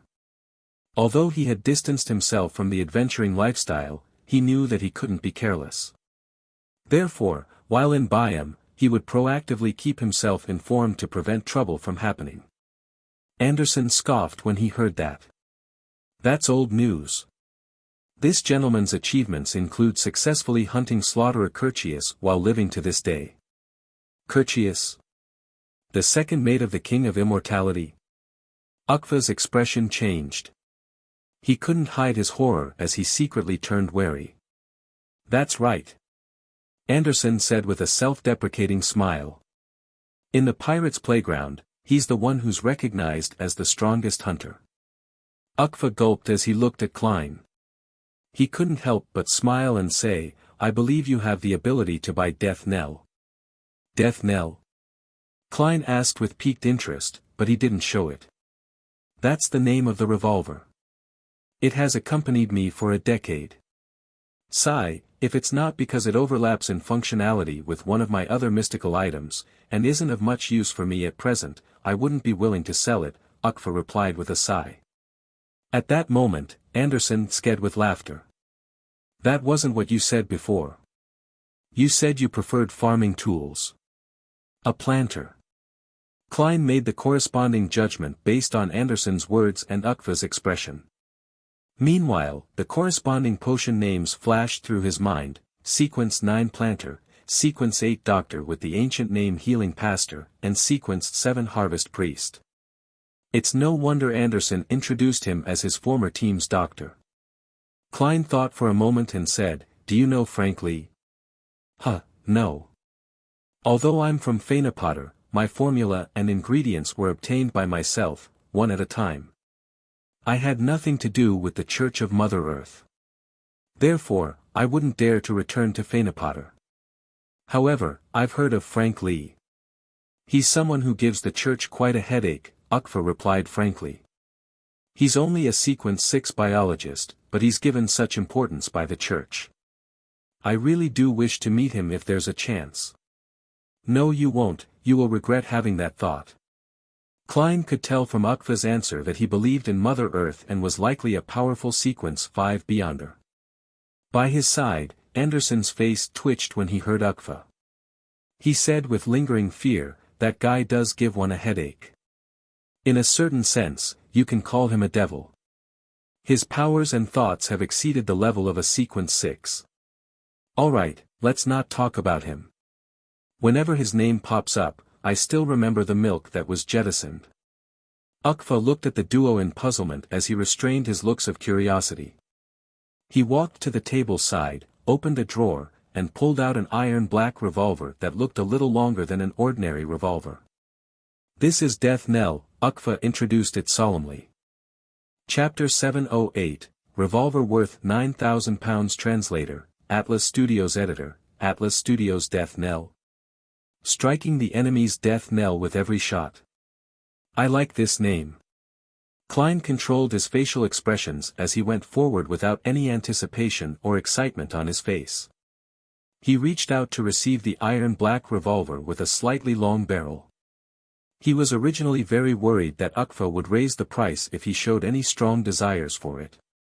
This was common in any transaction, but on second thought, with Gehrman Sparrow's reputation, and with Anderson, the strongest hunter of the Fog Sea, as a witness, it was unlikely that Ukva Connorchris would offend him despite possibly being a Sequence 5 beyonder. After all, he had quite the adventuring circles and had hoped to lead a quiet and settled life. He definitely had reservations that the crazy adventurer might sneak into the manor in the middle of the night despite not flaring up in front of him. Therefore, his attempts to maintain his calm and composed attitude became one of simply maintaining his persona. Realizing that Gehrman Sparrow was seriously inspecting and studying Death Knell, Ukva gave a detailed introduction. Its powers are rather uniform: to reap the lives of others. There are 3 methods. First is weakness attack. There's no need to meet any conditions. Just directly inject your spirituality and pull the trigger. It will allow you to discover the target's weaknesses from a mysticism angle. In other words, it would be the aspects where defenses are weaker, and it will provide you with the corresponding accuracy, thus, resulting in extraordinarily terrifying damage. The second is lethal attack. You have to cock the hammer before shooting. Its distinguishing feature is that wherever you hit the target, it will be equivalent to an attack on their weak spot. And if you really do strike the true weak spot, it will be capable of dealing a lethal blow to an enemy without overly strong defenses. To targets who are good at defending, 3 shots would be able to resolve the matter. This includes Guardian. Of course, that is under the premise that the 3 lethal blows aren't spread too far apart. It's best not to exceed 5 seconds. The third is slaughtering.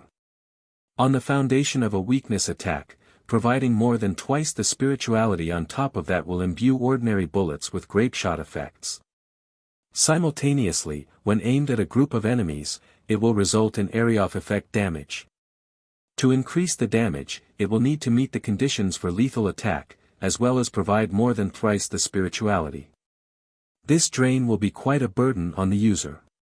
It can also be combined with bullets with different characteristics, allowing you to target different kinds of enemies. This sounds like it corresponds to a Sequence 5 Reaper of the Hunter pathway. Klein glanced at Anderson and asked, seemingly in thought, if the target's physical condition reaches that of a Sequence 4 Dragon, how many strikes of lethal attack will kill it? Ukfa was taken aback as he shook his head in a daze. I've never met a dragon before. Much less a dragon whose physical condition has reached that of a demigod. Does Gehrman Sparrow plan on using this gun to slay dragons? And a demigod dragon at that? Isn't that way too crazy?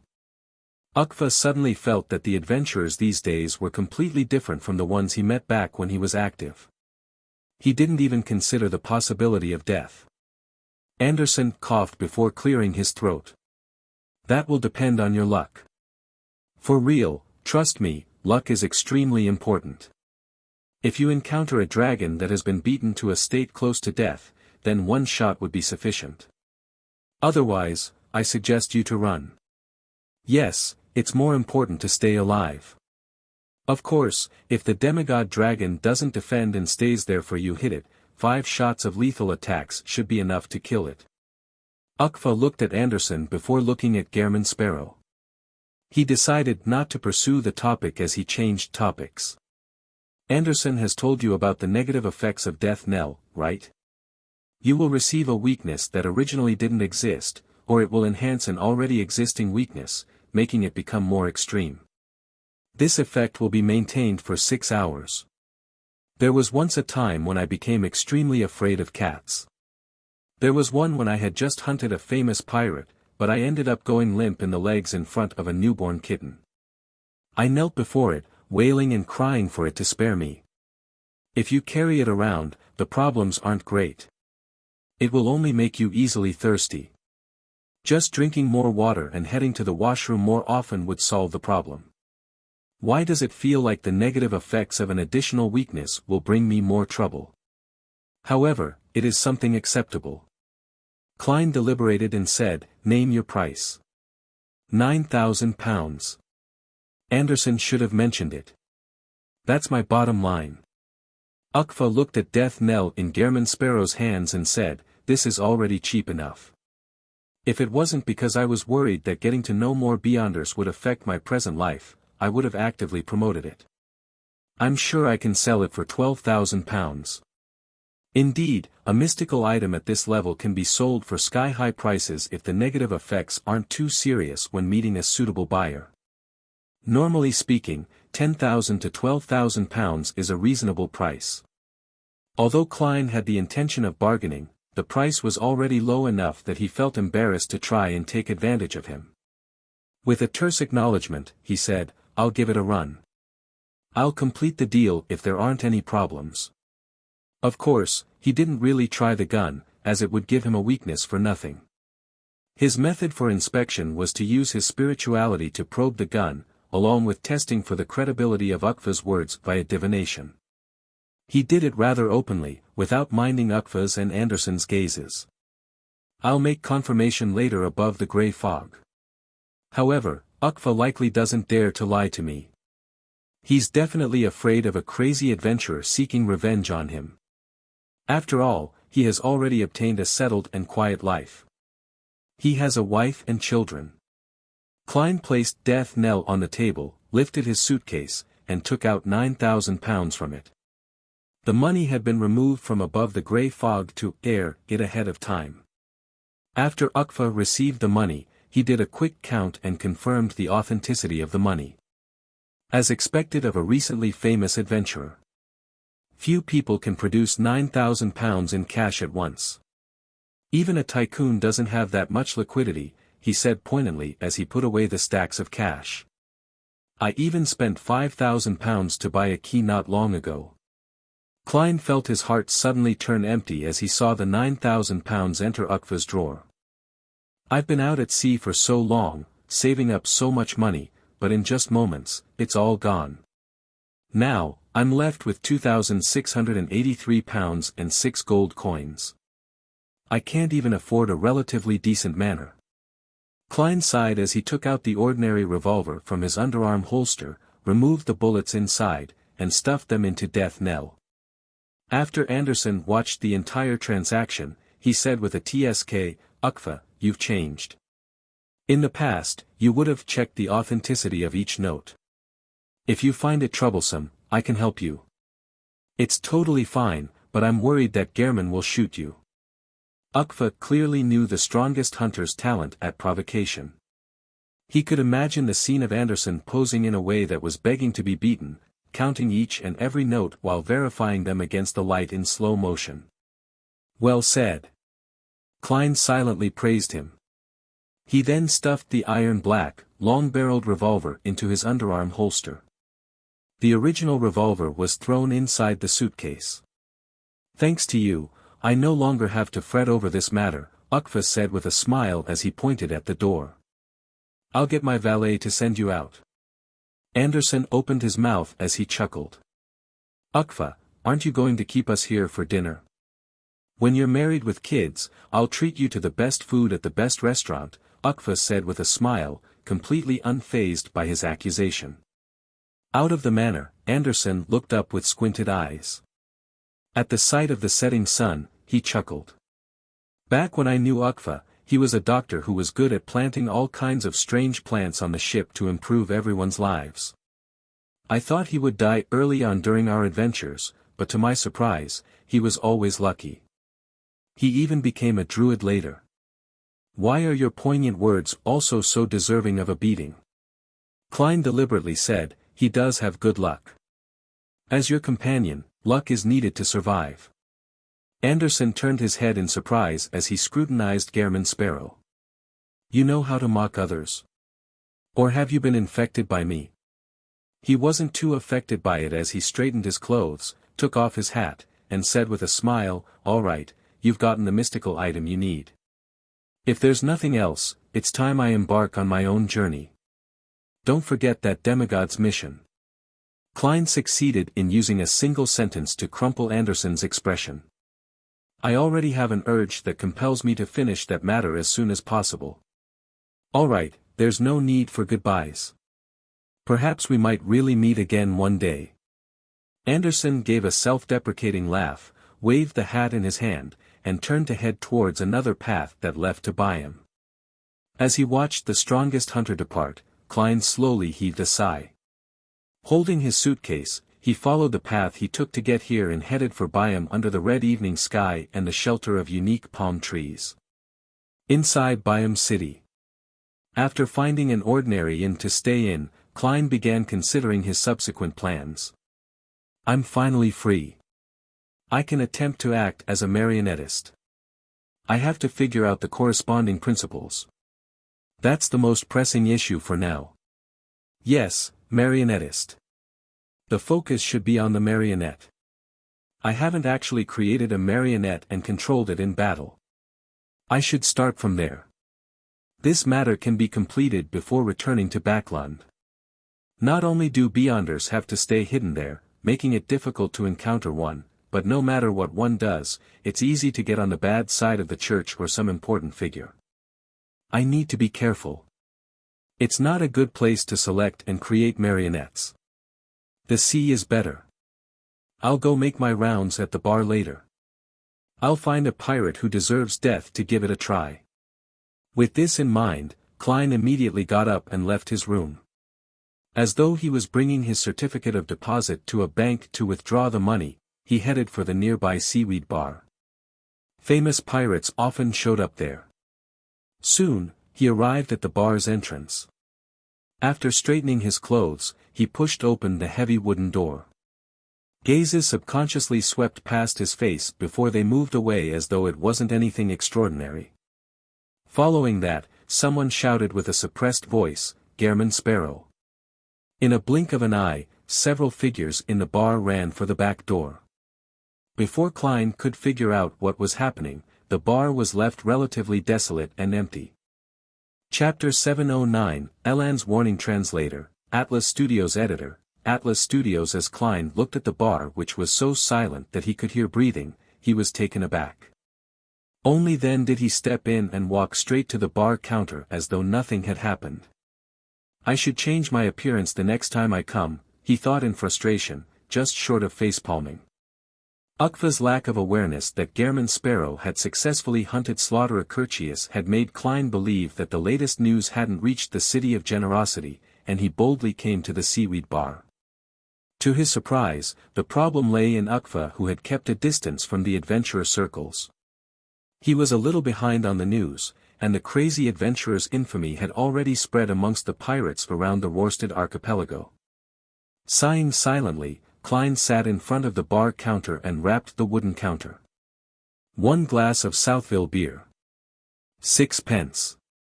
The bartender gulped his saliva with great difficulty. Klein took out a few copper pence and placed it in front of him. Without a change in expression, he asked, "Any developments recently?" The bartender took the money and carefully delivered the beer to Gairman Sparrow. Then, he forced a smile and said, "Admiral Emerius Revolt has been transferred back to Backland. Admiral Robert Davis has replaced him, becoming the highest-ranking naval commander of the surrounding waters for the kingdom.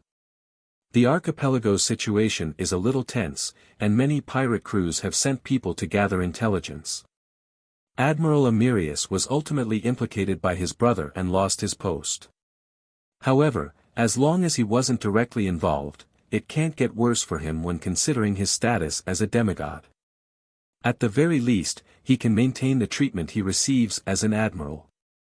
Nothing will happen to his family either. Once the matter blows over, he might still have a chance of being a high-ranking member of the Navy." Klein gulped down the beer and asked in passing, "Which family is Robert Davis from?" "No, he's not a noble. He's one of the rare officers who slowly rose up the ranks to admiral.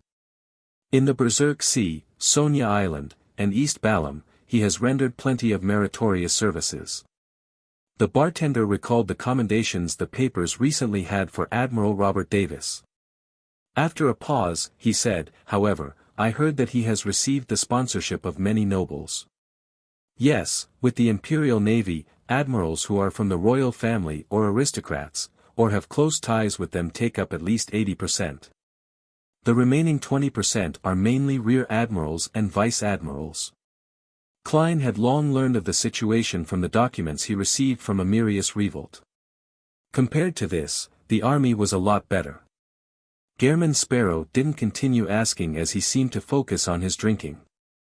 The bartender then added, "In the past 2 to 3 months, the resistance has been very active. They've been constantly attempting to destroy railways or set up blockades on public roads. They've given the Governor General's office quite a headache, forcing it to dispatch large numbers of soldiers to maintain a smooth flow of traffic. However, the resistance army seldom clashes with them head-on. I'm aware of that. It's all going according to my plans.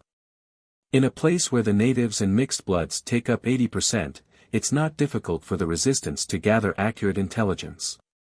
Coupled with external sponsors, it wouldn't be hard for them to live on for short periods of time. The reason why they were in a dire situation in the past was all because Helvetia was an irrational sea serpent. It often got them to attack key nodes in a city, fighting head-on with the lone kingdom's navy and army. Klein mumbled to himself in delight as he drank another mouthful of beer. He had also warned the resistance to not be overly active.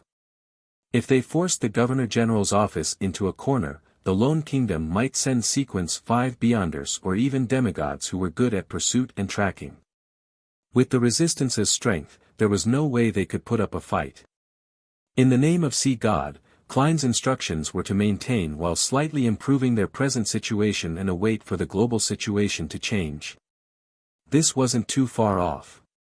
According to the various matters Miss Justice had feedback on, and with the Hanged Man giving insight that affirmed this, it was certain that once the Lone Kingdom was done with its internal reforms and making the original and newly added ironclad warship become its main force in combat, a war against the southern continent's colonies was inevitable. He silently drank his beer until the bartender was done. He then wore his hat, got up, and left the bar, heading straight for his inn. Along the way, he saw bronze-skinned children with curly hair and natives with brown jackets and pantaloons.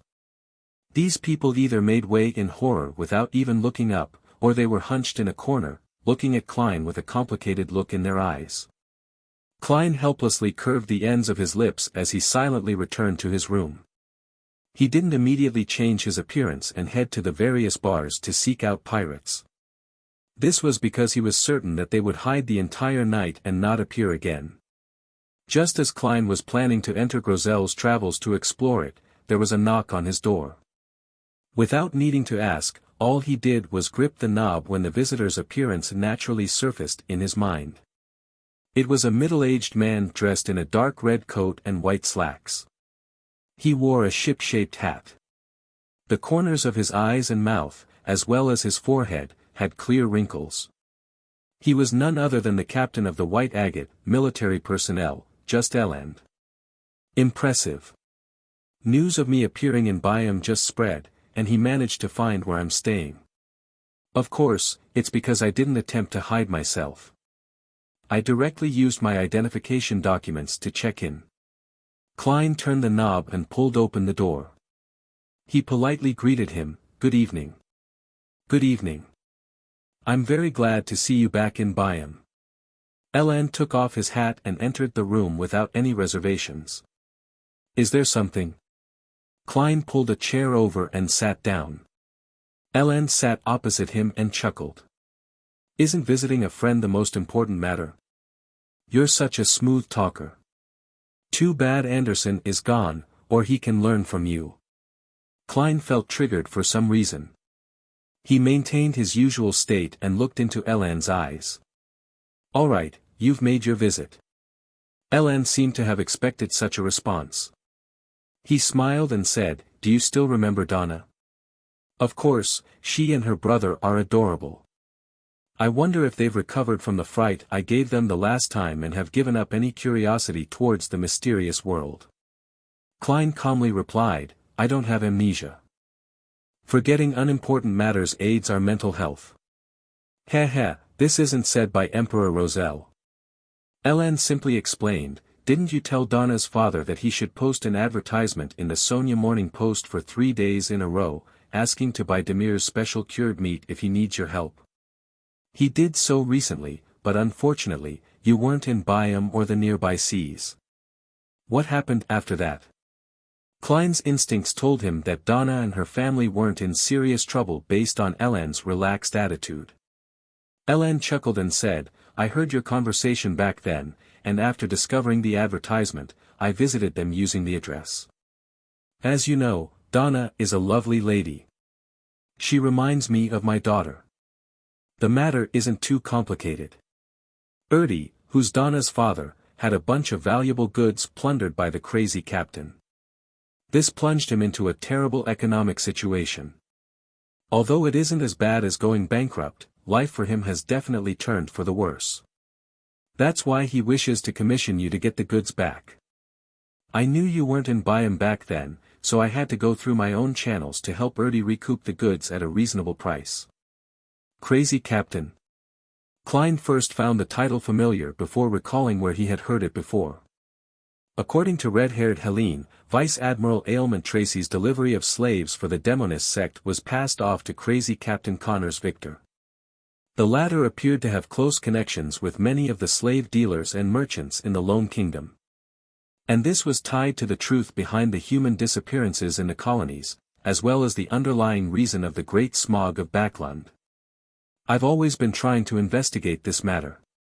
Back when I attacked Tracy, that was half the reason, but unfortunately, I didn't succeed.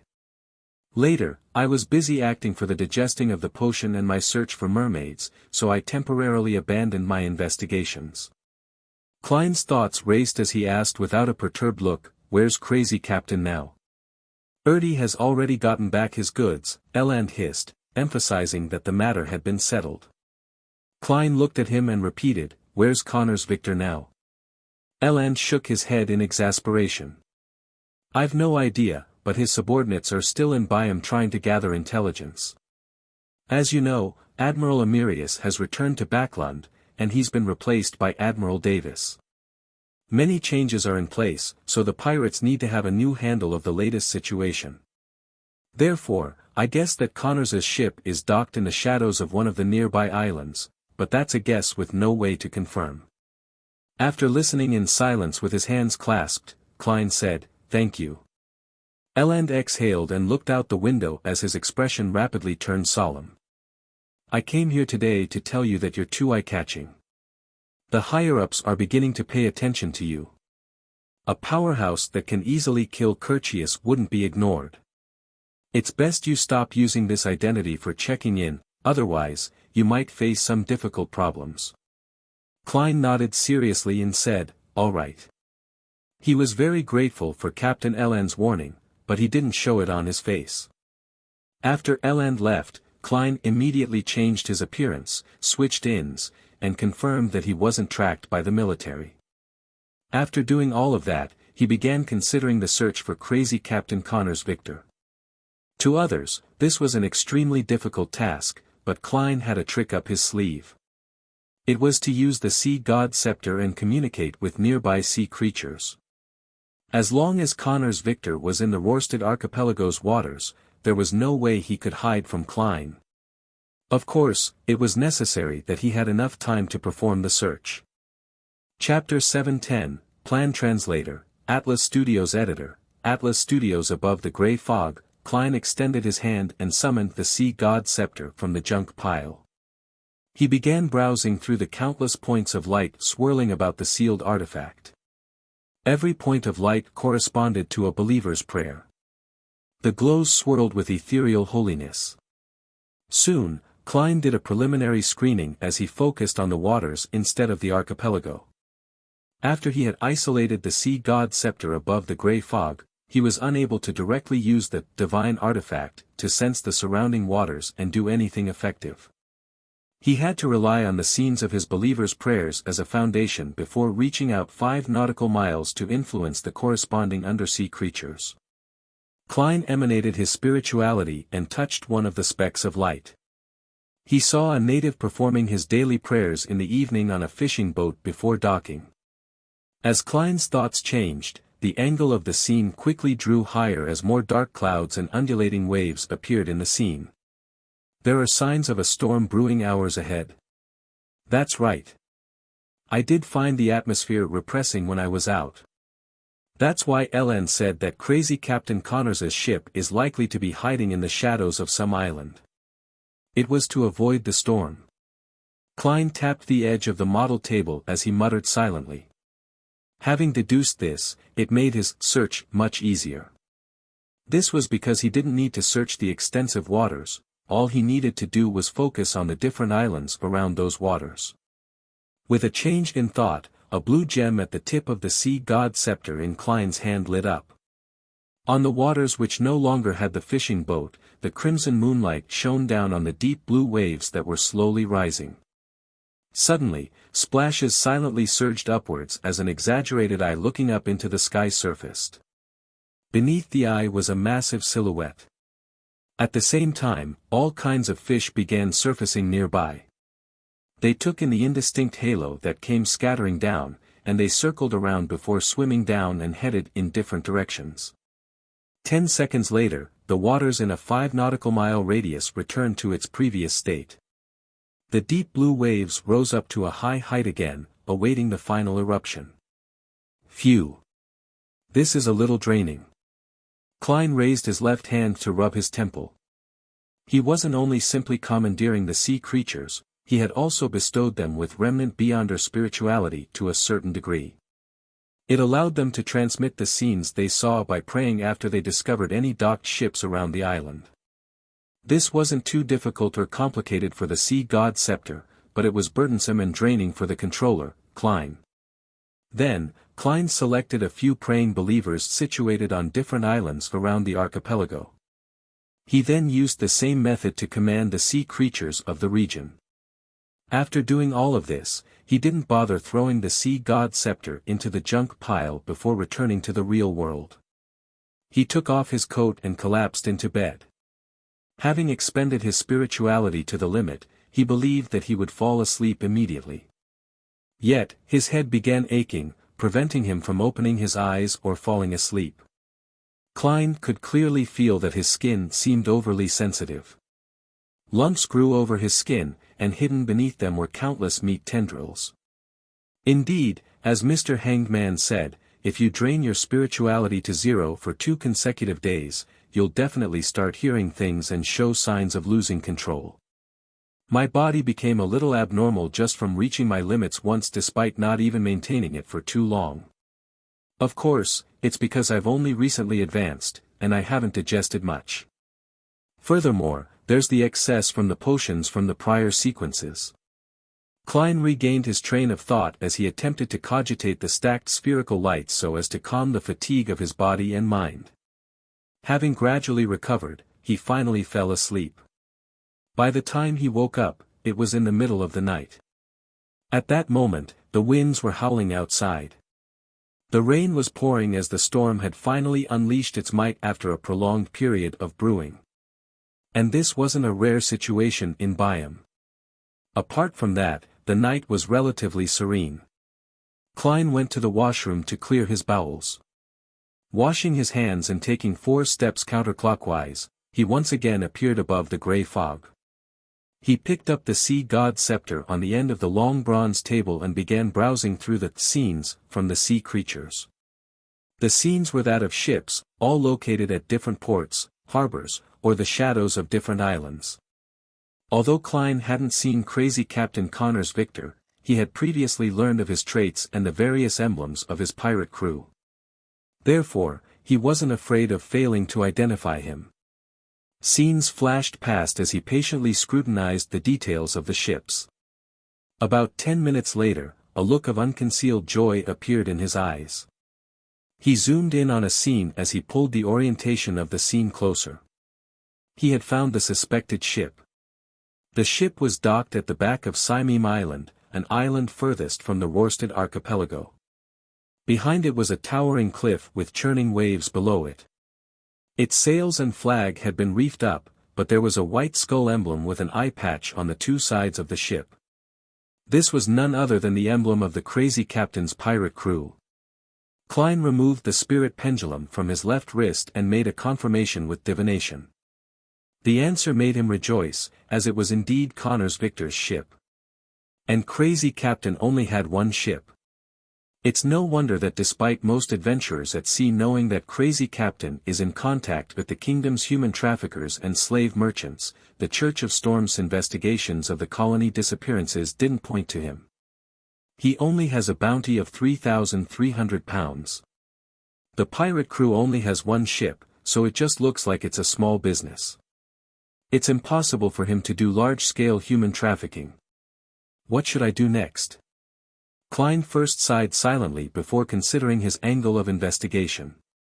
His first reaction was to summon a massive undersea creature, hitch a ride on something akin to a whale, and head straight for Simeem Island while the storm continued. Then, he could infiltrate and use his powers as a marionettist to control crazy Captain Connors Victor without causing too much of a stir. But on careful thought, he felt that it was a rash decision. It wasn't a problem dealing with other pirates who weren't at the pirate admiral level, but since crazy Captain Connors Victor was involved with a terrifying matter like the Great Smog of Backland, he had to consider that Connors's normal actions were just a disguise. In consideration of how he might have another identity, with the ship concealing some secrets, there was a high chance that there was a trap that could deal with pirate admirals. Klein might not walk out alive despite being armed to the teeth if he made such a rash infiltration attempt. Should I summon myself and head over with the Sea God Scepter as a spirit body? This can avoid some accidents, as I can immediately end the summoning if anything goes wrong. However, the Sea God Scepter is essentially the Beyonder characteristic of a high-sequence Beyonder from the Storm pathway. As long as it appears in the real world, it might attract Sea King John Cotman. This will prevent the situation from developing as I expect it to. Klein looked at the storm in the scene as he came up with a preliminary plan. Before that, he conjured a pen and paper and wrote the divination statement, "Dealing with Connors Victor is very dangerous." Picking up the silver chain of the spirit pendulum, Klein reined in his thoughts and focused on the divination. Soon, he opened his eyes to see the topaz pendant turning clockwise at a high frequency and large amplitudes. This meant that dealing with Connors Victor was very dangerous. It's as I expected. Thankfully, I didn't rashly rush over. Klein picked up the Sea God Scepter and decided on executing the plan he had just thought of. It was to use the prayer scene and strike Connors Victor's ship with the Sea God Scepter from afar by using the cover of the storm. He would rouse the nest and force out its secret. After grasping the relevant situation, he would end the attacks before Sea King John Cotman sensed the abnormality or arrived at the scene. Klein wouldn't feel disappointed if Connors Victor unfortunately landed in the hands of the Sea King. This was because he would have to think of the means to pass the information to the three churches after he figured out the truth of the Great Smog of Backland. If Crazy Captain successfully escaped, Klein would have pried into his secrets by rousing the nest. He could then subsequently formulate a plan of attack. Phew. Klein slowly exhaled as he watched the ship bob about with the dark crashing waves before raising the Sea God Scepter high in the air. At the tip of the scepter, the blue gems that circled around it had begun to emit a bright light.